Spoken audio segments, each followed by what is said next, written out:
Hello, everyone. Welcome to another episode of The Conversation. I'm your host, Karai, I'm your co-host Singh. and DarkoSenju. Welcome to The Conversation. Hello. Hey. So, hmm DarkoSenju, where, what led you to the world of Naruto, but most importantly, uh, becoming a competitive player for Naruto Storm? Uh, okay. You ever see those videos of just like UJs and stuff randomly? Yeah. Yeah, I got Ultimate introduced to Naruto. Storm from those actually, and I was curious about the game, so I got it, started playing it. Ta-da! There we go. Oh, okay. It was just like seeing those Ultimate Jutsu mashups and with all that music and stuff. Yeah, those. I don't know, Done. man. I don't know. Yeah, and then so you just kind of you looked at those and then eventually you just started, you got the game, just kept playing it and then so on and so forth. You met people. Mm-hmm. Hmm. Okay. Yeah, I know I've talked about this before in the past with Sync and I was kind of how I got my start. We went over it a few episodes ago, but I was watching a lot of YouTube videos, really just trailers and stuff like that of Storm as it was coming out. So that definitely built up a lot of hype, and especially when you're younger, you really can't get enough of that content. It feels like you watch every video, and then you watch every video like 5, 10 more times, Mm-hmm. and ultimately you move forward with that. So eventually you start playing, right? At what point do you realize, hey, puppets are for me. I like puppets more than regular characters. It wasn't until actually last year. Well, middle-ish late last year when I got introduced to a Jester and a few other people in the community. Bill leaked. They helped me learn puppets, which was pretty cool. That's when I started actually playing puppets and having fun with them instead. Regs kind of felt more dull, especially when connections came out. They really didn't feel like actual characters. They really did just feel like Circle. And with puppets, they felt like they had their own aspect. Mm. Let's see. So you were attracted to like the depth of puppets Mm-hmm. naturally. Mm-hmm. Okay. So for those that don't really know, um, who exactly is Darko Senju in the community? The leader of the puppet community and Puppet United, Yeah, a which Puppet United. And so for people who may not know too much about the puppet community and things of that nature, um, can you kind of dive into ultimately why the puppet community was created and why you guys ultimately banded together and have your own section of the community in a sense? mm-hmm. Toxicity. That's why. Puppet players are usually treated like actual dirt for some reason, just because we make you play a different way. So we get disrespected a lot, so that's why we have our own little space, the Puppet Community Discord. That's also there to help newer players learn puppets if people are interested into that as well. But it's a pretty safe place. There's hardly any drama happening there. And if there is, it usually gets resolved pretty quick. Hmm. Ultimately, you guys, it's interesting because you guys were driven back into your own section of the community. I know in past games, it was very common to have puppet players amongst other players, and you would just play, and it's like, oh, maybe someone would get mad that you mained a puppet, but for the most part, everyone was pretty accepted. Um, you've been playing competitive Storm since which game? Or actually, but I did play the later games quite a bit afterwards and learn how they worked and what they can do. I see. So, have puppets had their own section of the community since you can remember back in Storm 4, or was this more towards the end of Storm 4's lifespan? Storm 4 and the later end, we didn't exist. there was like 4 to 5 of us: Yukino, Bill, me, hardly, because when I was just getting into puppets, BJ, Jay, and Classifies. There was like none of us. Compared to now, like we didn't exist. There wasn't really even a community. It was just a few people that played those characters well. Um, Outside of that, I'm not sure with the earlier part. I know Sasha Specialist tried to do a little bit, and he had his own server for it, but I don't know if that ever went anywhere. I don't think it did, but yeah. I think it's such a big change from like the past uh, the past Storm Day, past Storm games, and as Karai has mentioned, we puppets were actually more inclusive. They were like part of the community, and this drastic change in behavior, it makes you wonder. I guess in hmm, it makes you wonder. I guess what aspects that people really were annoyed about why people puppets were played different. Was it maybe like and maybe this is my jumping to it. Was the way you have to play more patiently and instead of like aggressive? I'm Uh, curious. no, it's just as simple as it's different. There's just like to the point where we can change how you have to fight is just an annoyance, and people don't want to deal with that. If you get home from work and you just want to play your anime game, you don't really want to care to try or adapt to something. You just want to press circle, and that's where mainly Mhm. it stems from. That's quite odd. Interesting. So that's interesting that you bring that up. That you just want to that it stems from that. People just get off. They just kind of want to press circle. They don't really want to be challenged. They don't really want to adapt. So how often? So taking a step back and looking at just the competitive scene, do you are most of the competitive players pretty receptive ultimately to playing against puppets? Or are they just kind of like, oh, whatever, I'm going to adapt, I'm going to get better? Or is there some resentment that still brews? It really depends what part of the community you're in. If you're in the more peaceful side of the community, like Pleiko's server, the main community server, it's pretty peaceful. There's not much puppet hate outside of friendly trolling. That's fair. It doesn't really matter there. But like in like misfit servers or random servers that are just like small groups of friends, they're pretty toxic in there when it comes to it. If they have competitive people in there at least. Most of them are pretty passive to us. They don't really care much. Um, what's his name? Drix. He actually showed an interest into learning puppets recently. Oh, Drex, the European player, right? Yeah, the EU. Yeah. Shout out to EU again.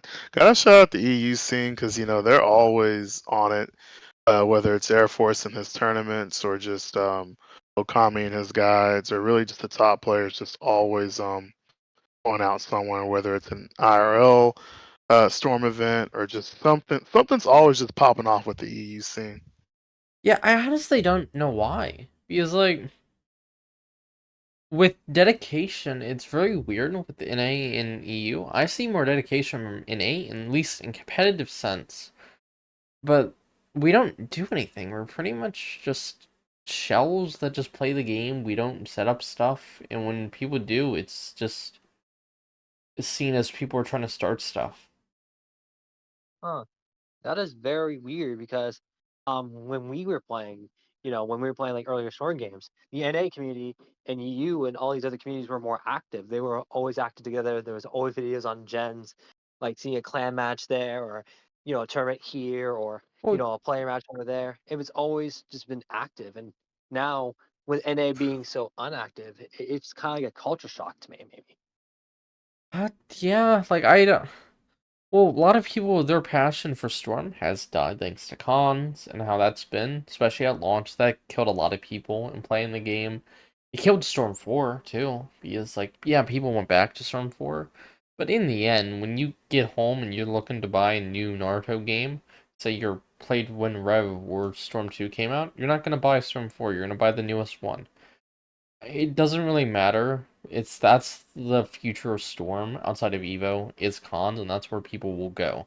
So Storm 4 is dying because of that.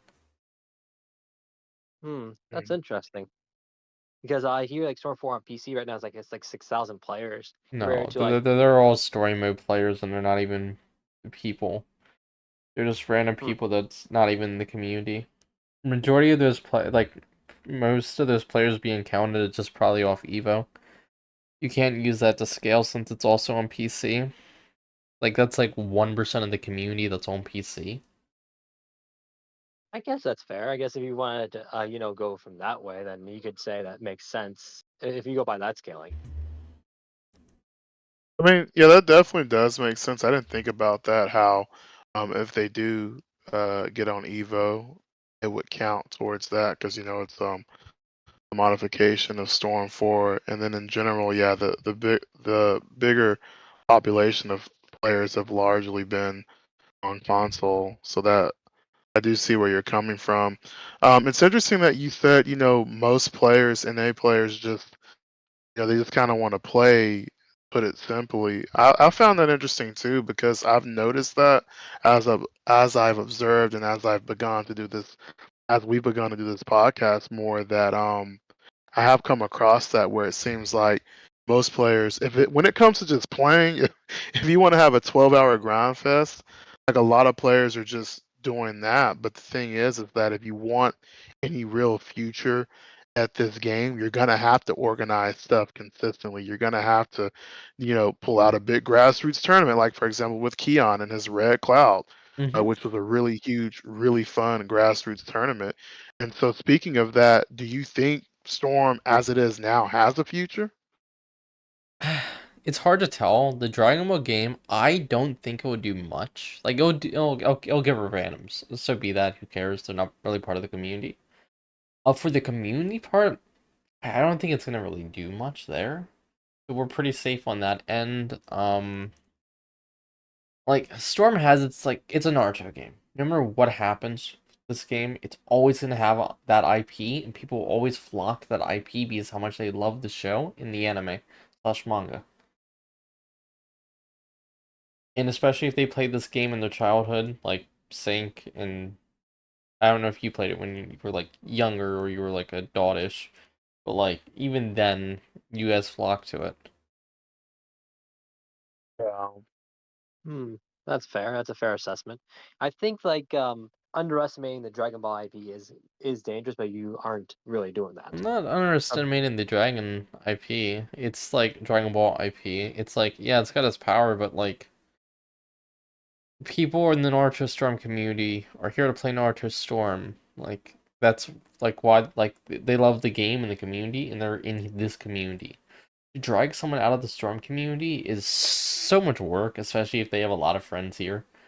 Because me being in this game with my friend, say 10 friends, if I try to leave, I'm leaving those 10 friends because how dedicated they are to this community and each other.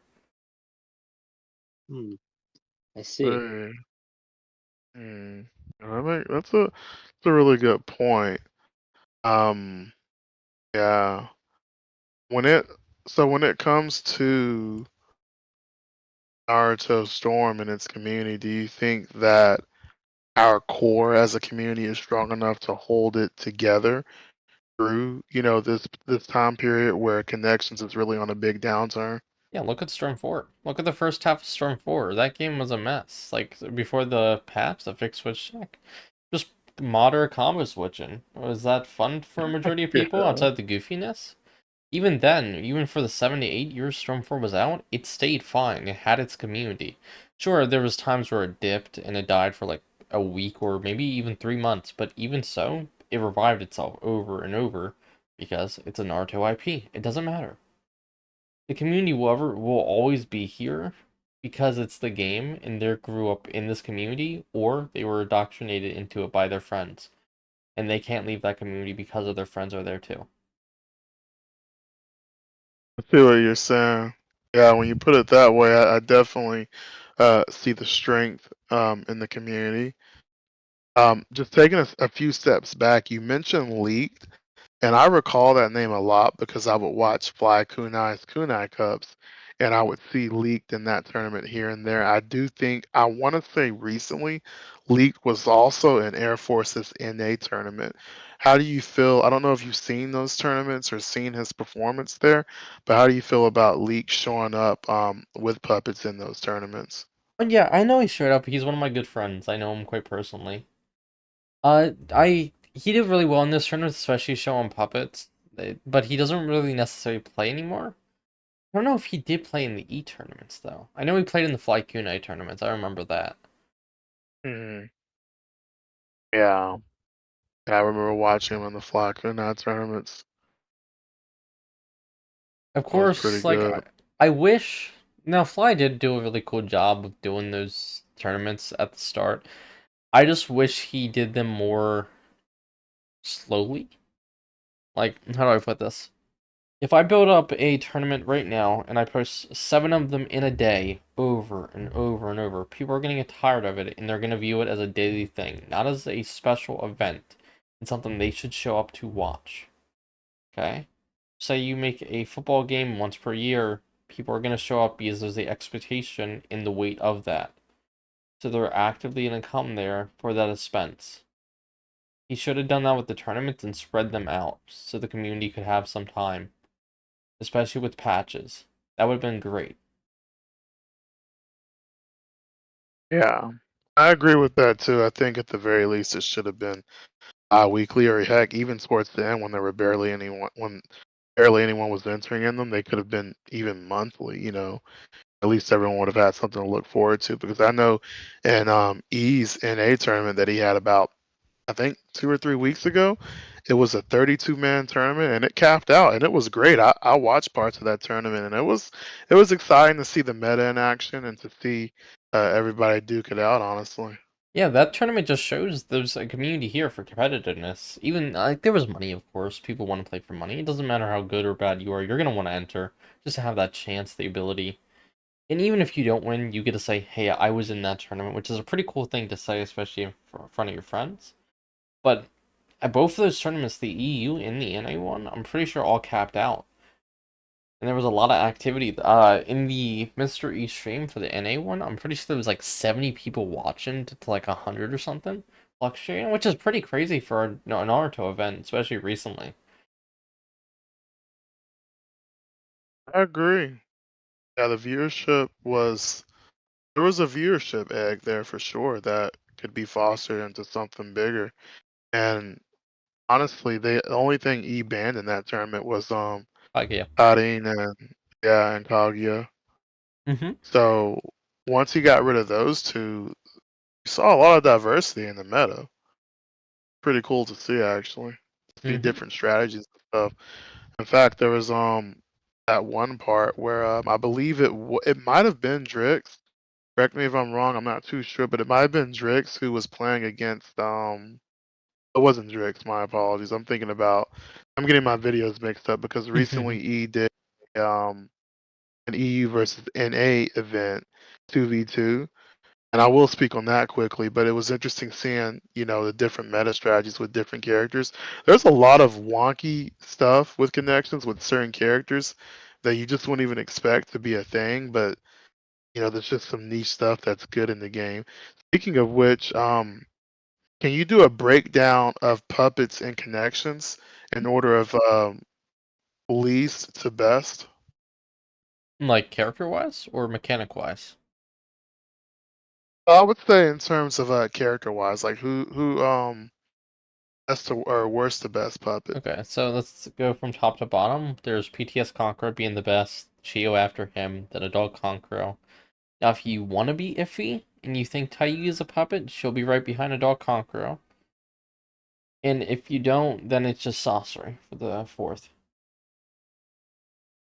Okay. And so what makes PTS Conqueror the best puppet in this game? Dash Hitbox. If you ever played Storm 3, that's when the double Dash Hitbox was a thing, right? Yeah, Storm G and then Storm 3. Yeah, it was pretty similar to that. So pretty much, the puppet has its own dash hitbox. That's pretty standard. But the puppet character itself also has their own dash hitbox. So say I sub your dash, I try to guard break you. That extra dash hitbox on my own character will just remove your guard break. or any physical attack from dashes, it will clash if it dashes. It's pretty crazy. It's like an extra barrier around him. He's also got the best grab in the game. Well, at least close to it. I'm sure you can say someone and debate it. Mayrain's a beautiful conversion jutsu. It's like frame 3, 4-ish, which is pretty much instant in game terms. And it sub traps well. The AC one's actually pretty good too. He's got a great guard pressure. Everything with him is like insanely good. Yeah, we were talking a bit before this, and it's interesting because PTS Konkoro, for those that may not know, was the best character in Generations for a lot of the reasons Darko just stated. And so it's interesting how if you don't really break these characters down to really fix them at their core, if you just kind of dial them back a little bit or you indirectly nerf them, if you crank them up a little bit more, either indirectly or intentionally, they pretty much return to their former statuses of being the best character in the game. Like I know you said PTS Concro is the best in the game because of those reasons you stated, right? Mm-hmm. Yeah. And then at the beginning of Connections, Hanzo was rampant in the meta to where he was pretty much top one at the beginning because Ibusei hadn't been nerfed yet. And for those that may not know, um, Hanzo became the best character in Storm 3 after the patch happened that nerfed a lot of the prominent characters prior to that patch. And then he power crept into the number one spot. He became the best, and then they nerfed Ibusei moving forward, and he kind of fell back a little bit. But again, we see where they tweak him a little bit, and he rises exponentially like PTS Concro. I find that very interesting with these characters. Mm-hmm. Hmm. For Hanzo, you're actually somewhat right. The nerf on him is pretty good.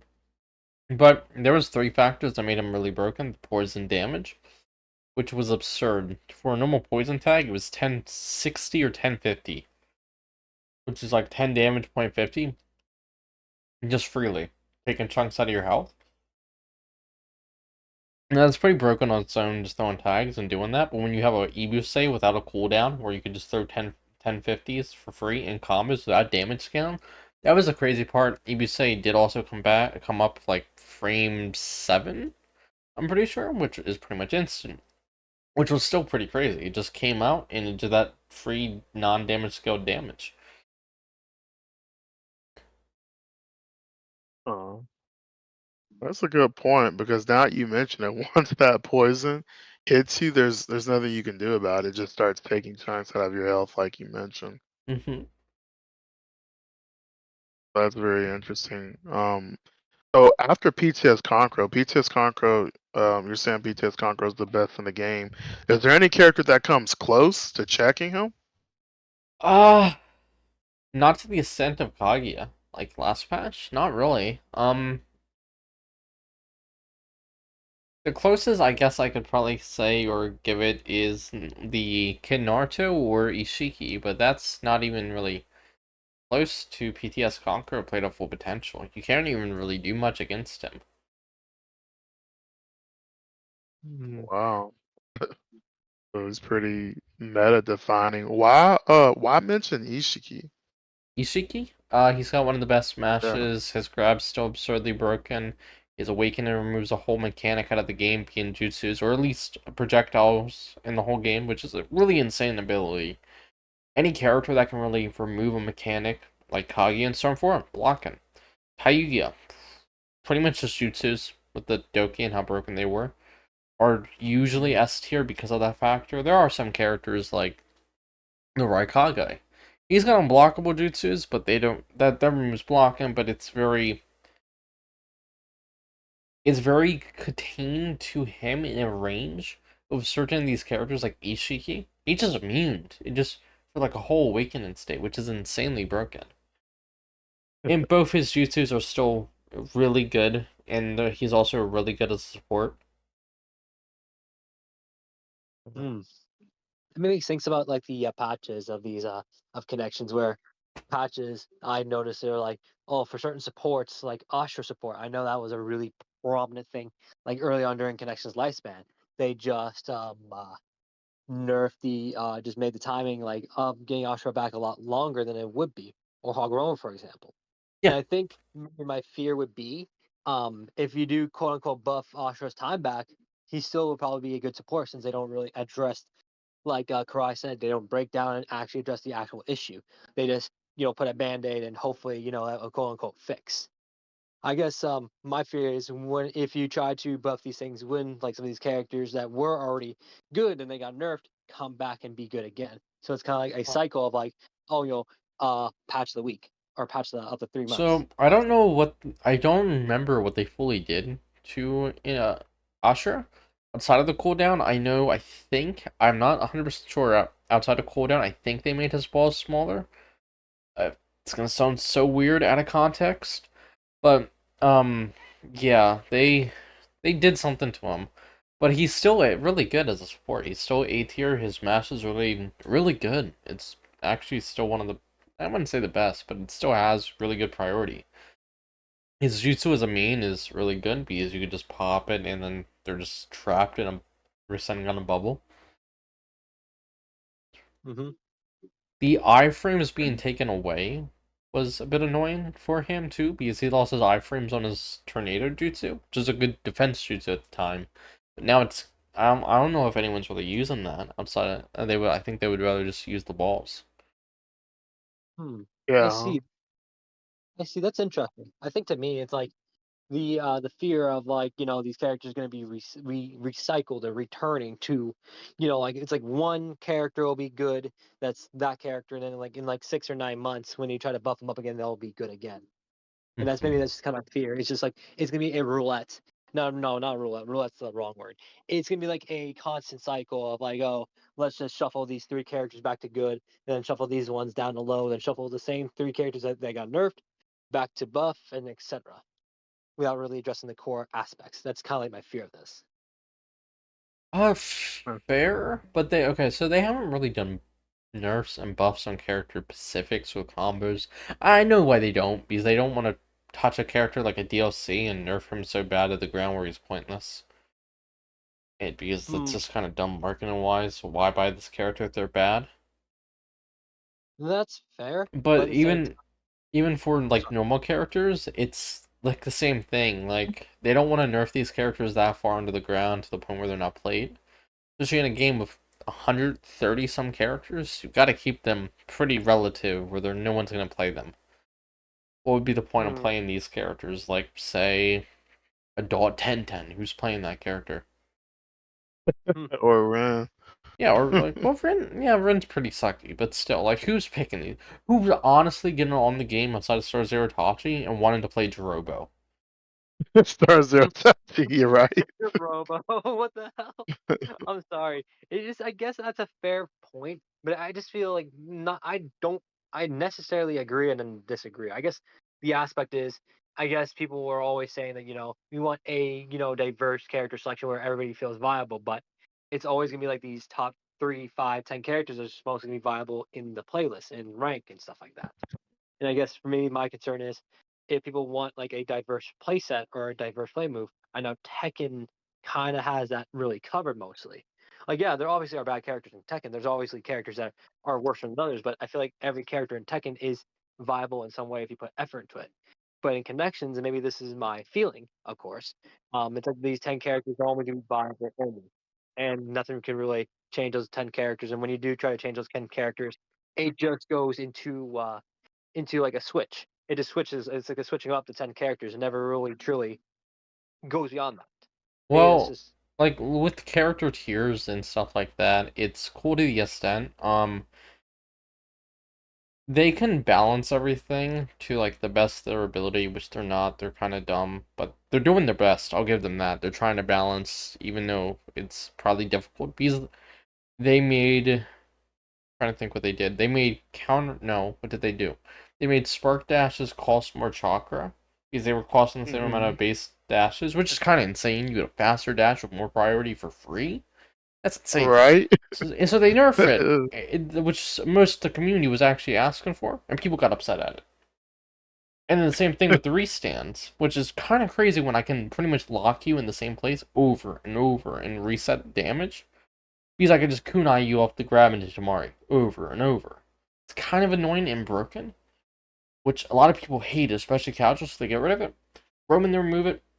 The community's already hating at them and calling them bad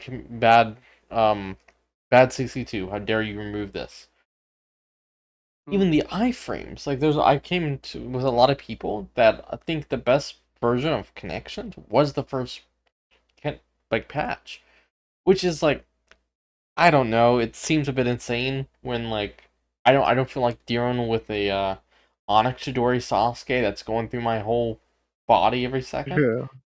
But like no matter what they change, the community's always gonna yell at them, and they're never gonna know what direction to go. Their communication's terrible, but Uh-huh. they don't know how to do anything when it comes to that. I honestly don't know what they could do for community because they tried, and then they got yelled at for doing what people wanted. Yeah. No, you're absolutely right.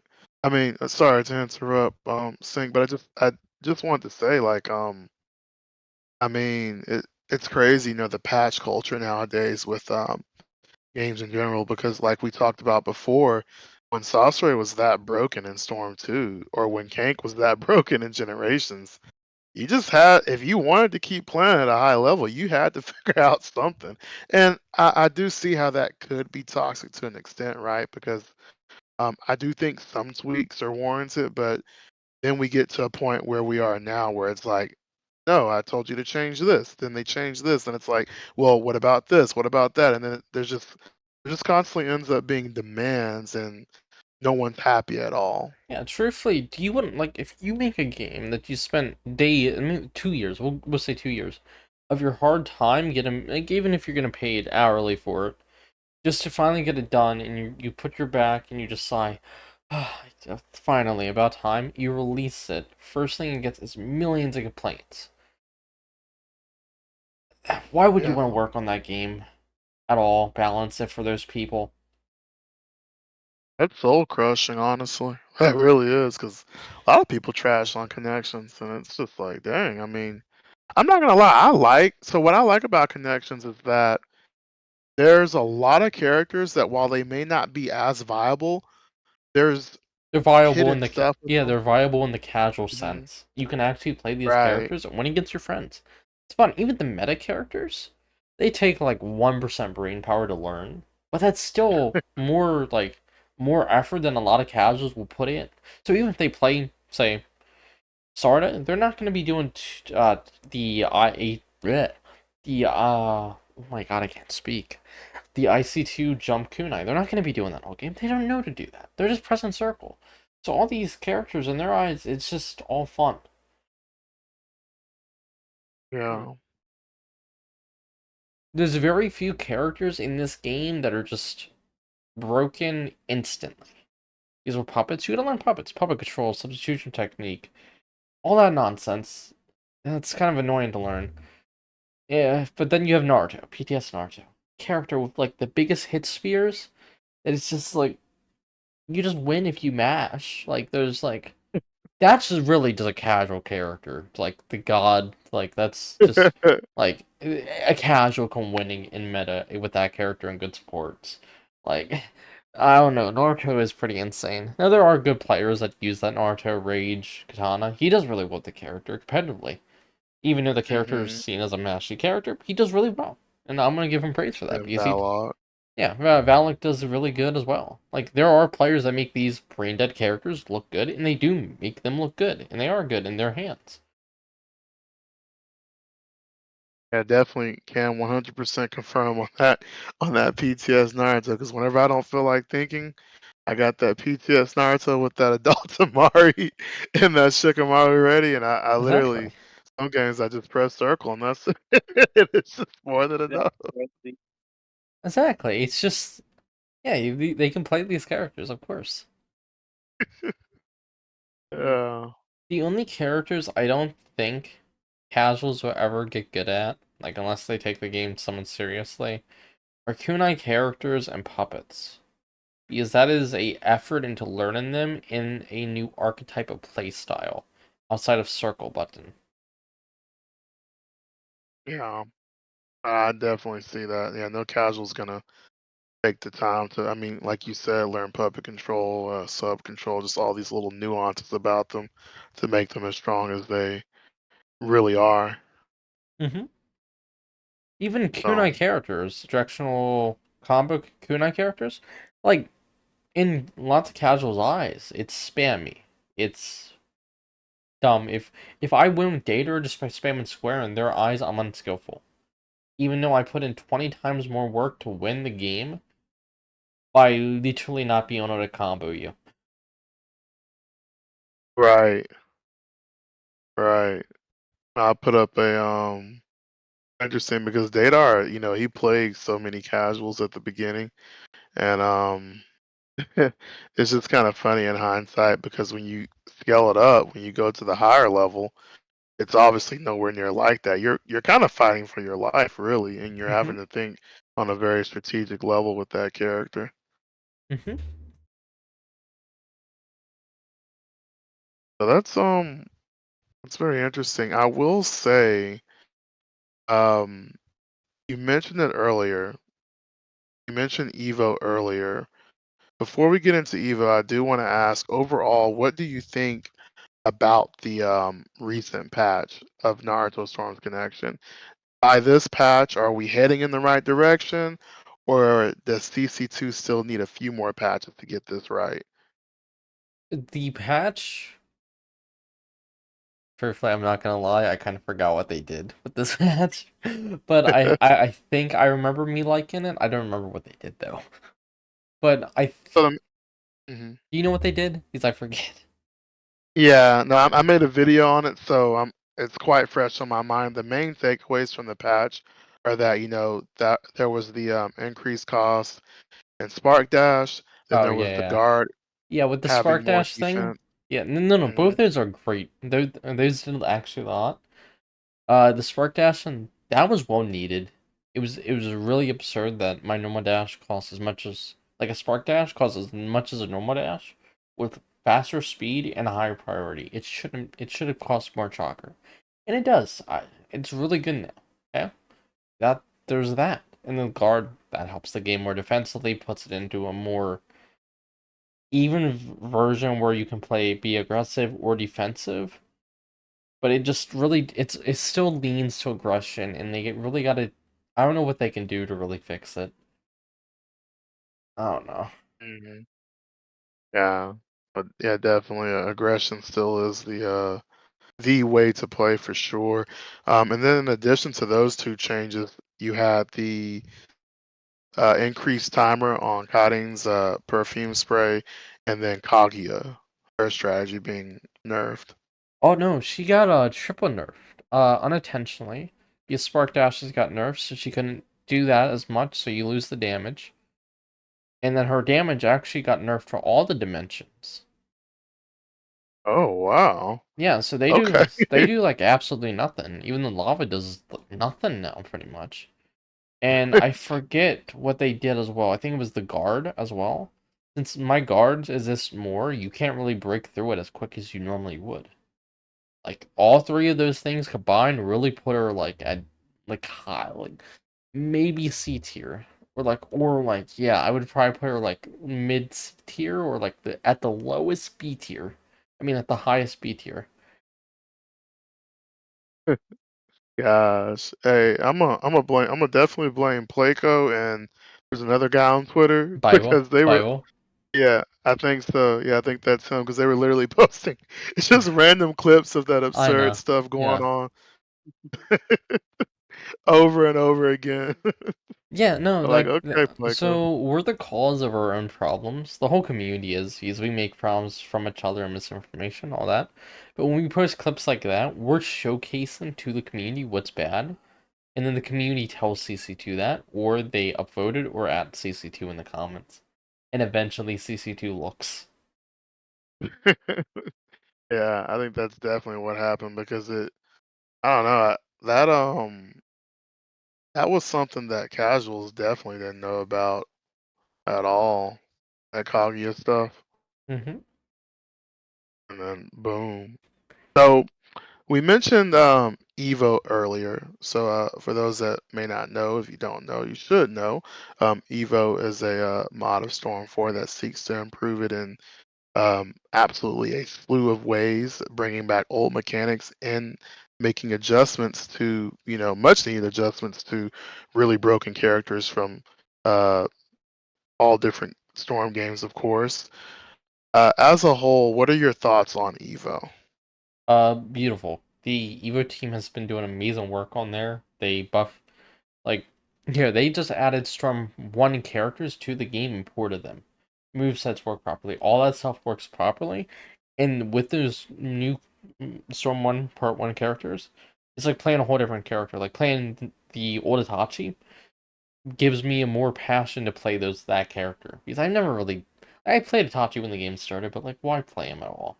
There's no fun if I've seen his moveset 100 times. So there's a new Itachi. Hmm. New moveset. Wow, I gotta play this new different way. And same with all those other characters. There's extra tech, which adds like a lot of old mechanics that people love. Ninja move tilt, tilt buffering, which I think's new. I don't know. A full combo buffering, which is insane, but the timing on it is just so annoyingly hard. So it does have that skill level, but it can happen on accident. It depends. The puppets just got nerfed, making them their own thing outside of Storm 4 puppets, which is really cool. They're hosting, I'm pretty sure they're hosting like $130 tournament pretty soon too. They're doing a lot with Evo, and it's amazing work. Yeah, for sure. We recently spoke to Canada on the show, and he talked about how, beautiful Evo was. One of the things he mentioned was that, he legit, when he's watching Evo at a high level, it legit just gives him the same feeling as if he was watching a 2D fighting game, just because of the levels of mind games going on in the game and the option selects and just the execution needed to execute certain things in that game. So that's amazing to hear for sure. So, on it being compared to a 2D fighter, um, okay, so you can pick your poison. You can play Guitar Hero with characters, press buttons in order, or you can just play Storm where you hop around and punch circle. I more recently have a hard time saying either of them is like competitive skill full type stuff, like to like the highest extent. Okay, so like 2D fighters, you're playing Guitar Hero, but with mix-ups pretty much. Okay, you're just pressing buttons in order to get certain combos. The fundamentals are the skill part. That's as I see it with Storm in any fighter that comes out, movement, all that. The button part, I don't really. It's just the same as Circle to me. It seems the same. In 2D fighters, comparing it to 2D fighters watching wise, feel like it's more funner than that. Like 2D fighters to me, they're very boring to watch because it's like left, right, punch, uppercut, repeat. At least with Storm, you're seeing movement, you're seeing buffers, delayed stuff that's more technical on sense than Guitar Hero. I see. So you're kicking it up a notch. I see what you're saying. It's kind of like I do play a lot of Super Smash Brothers Melee and just Super Smash Brothers as a whole. I play Ultimate as well. And at face value, it looks like a very party-esque game, but there's a lot of layers, especially in Super Smash Brothers Melee, that are just being played on. And what's interesting about Melee is that, there's no patches, there's nothing like that. But it's interesting because there will be a mainline strategy with the character for a while, and then the community will just level up to deal with it so that there then needs to become a new layer added on to that strategy in order for it to continue. And I find that really beautiful in a sense because it just shows you how much depth there is to this game. But unfortunately, it's just blown away. It's just people shrug it off because it's Smash, it's a party game. Well, yeah, it's the same thing And with even, Storm. There's a lot of death to hmm Storm itself, fundamental stuff. how the Hmm. camera works, how you can control that, guard manipulation, buffering, stuff that takes time to learn. There's a lot more nuance than people think outside the base circle. And same thing with some of those games. I really don't think the way you do your combos matters. It's pretty much all the same. It's mainly the fundamentals and those nuanced things that take skill within those games. That's what I was trying to say earlier. But like, yeah, That's a good point. Yeah, I would definitely agree. We're taking time away from having to learn how to execute combos and things of that nature, but we're putting so much depth on the back end and other areas of the game. Um, it's interesting because as this podcast will premiere, we are going to be on the release of Dragon Ball Sparking Zero. And so here we are. We're at this conversation again. People are saying, Dragon Ball Sparking isn't a competitive game, can't be played competitively, even though there are some competitive elements there. There's some 2D fighting game elements there. There's just some skillful levels there as well. A lot of stuff to grasp, a lot of depth included. How do you feel about that conversation as a whole, with the whole arena fighters aren't real fighting games? it's a stupid argument because there's the nuance of learning certain things with the 2D to fighter things, as I just said. It's just the way you perform combos. There's still movement and all of that you have to learn, which is the more technical stuff. Yeah, sure, I know how to click ABZT in a row over and over, but it depends when I know when to do it and where I know to do it. Like, say I'm moving in the air, do I do my uppercut or do I do my back kick? That's the skill part. Right, right. And speaking of sparking, how do you feel about that game? Is it the future? Is it gonna project us into that space, or how do you feel Uh, about that? I don't know if it's gonna really have any effect on Storm to some extent. Okay, so it's gonna have an effect of removing the casuals. They're gonna go to Dragon Ball. Everyone's gonna go to Dragon Ball when it comes to like anime viewer when I play their anime game. Community wise, I think we're fine. I don't know if I've already said this earlier, but like we're chilling when it comes to that because we're here to play Naruto. That's what the Storm community is. We're just here to play. I like there are always gonna be a Storm community even with that game coming out. And we've been here for look at Storm 4. The start of that sucked, and we're still here 7 years later. 8 years, 9 years. Too many times. 14 years if you count the first Storm, right? Has it been 14 years? Believe so. Oh my god. Believe so.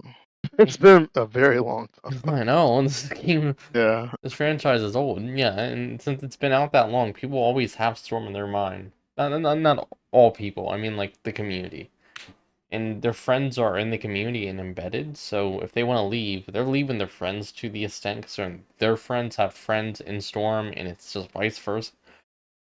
All these people are interwoven into the community, and it's just like to pull one thread out is so difficult because it's like if you try to pull one thread, you're begging to pull others, but they're just never gonna untighten the thread, if you know what I mean. Hmm. I certainly see what you mean. Yeah. Something that we did talk about was just the core of Naruto just being strong, and I agree with that. That's what kept Super Smash. I draw a lot of parallels to Melee and the Smash community as a whole because I think that um, we can benefit from that and from looking into their story, watching the documentary.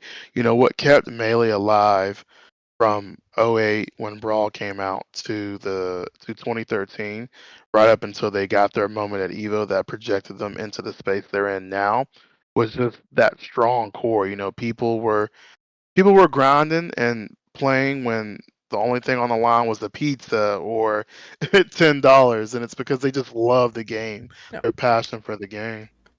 It's the enjoyment, it's the community factor. If there's no community for this game, which there always will be, the game would die. In any game like that. No matter, especially fighting games, no matter what fighting game you look to, maybe a few outliers, will always be alive with their own community. Even if it is small, lots of people there will always love it and be in the game. I agree. I agree with that sentiment for sure. So in terms of Sparking Zero, I definitely see what you mean. It'll be interesting to see how that game plays out as a whole. So far, I like the way it looks. I like the way it feels. I've had a chance to try it, but it definitely doesn't give me the same feel as Storm in terms of depth. I'll be completely honest No, on that. I'm with you there. I don't. One of the main things that will always detract me from Dragon Ball games is the floatiness of it. It's hard to gauge a sense of power or force when we're all floating in the air. And there's no gravity, there's no. If I jump, okay, and I hit the ground, there's a force. You can feel it, okay? Even in games, you'll sense it unironically. But in when you're in like floating, you lose that sense of realism. So lots of times it's like harder to get into it. And especially with Dragon Ball games, they are teleporting all across the map. Yeah. You can't. I watched a bit of Spark and Zero gameplay. That thing gave me nausea. I didn't know what I was looking at. Like Yeah. I gotta look at them floating up and down, left and right nonsense, and then them teleporting behind each other and over. It's just so much. Yeah, it's crazy. They're fighting sideways, horizontally, vertically. Like, it's just crazy. Going all over the map. Exactly, man. They're on a roller coaster. Yeah, they really are. It's a good way of describing it. So, just to circle back a little bit to the puppet community overall, what is one big misconception people tend to have about uh, puppets that you feel like you have to constantly correct people on? Our community. The okay. Well, here we're gonna go over two. Okay. Our Okay. enjoyment of the game is when you play differently, people presume you're not having fun. You know, and lots of Hmm. people view that with puppets. If you're playing puppets, you're playing gay, or you're not having fun playing those characters. You're just cheating. You have to play that character to win. Oh, I hear that every so often, pretty easily, especially right in the community from my own community members telling me that they had that message today, and it's like we just laugh it off the majority of the time. We're all like lots of us, 99% of us, we're all introverts. We're all peaceful. Okay, so lots like we never start stuff, or at least we hardly ever do. There's a few players that have started stuff, but they're not really in the community anymore. But like we get unnecessary toxicity and we just don't do anything because we're all introverts and we don't want to deal with that, so we seclude ourselves to our server, our community, our safety. We have that Mm. in the presumption we're toxic, which is really weird. As I just said, we don't start anything. Yeah. And a lot of people think we're toxic, and it's because the character too. You're playing puppets, you're toxic. You're scum. You're playing a meta character. Like it's just like something someone can't be, so it's toxic in their eyes. It's all goofiness. Yeah. So there you have it, guys. I mean, puppets and the puppet community behind them, they're not scary, to everyone's surprise, they're normal people that, they enjoy playing the game a certain way, and they're pretty cool overall. So if you're interested, then you definitely know where to go. Speaking of which, DarkoSenju, where can people find you? All of the links in the bio, the description, I'm pretty sure it's actually called. My own YouTube, which is just my name. You can look it up in the search bar. Probably United. Look that up as well. There's a link to the community server, and you can find me there. Alrighty, well, there you have it. That's where you can catch Darko. Of course, feel free to go in the description and click on that info to look him up.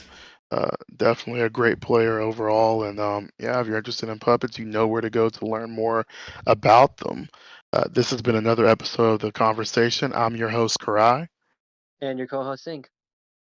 and thank you for watching.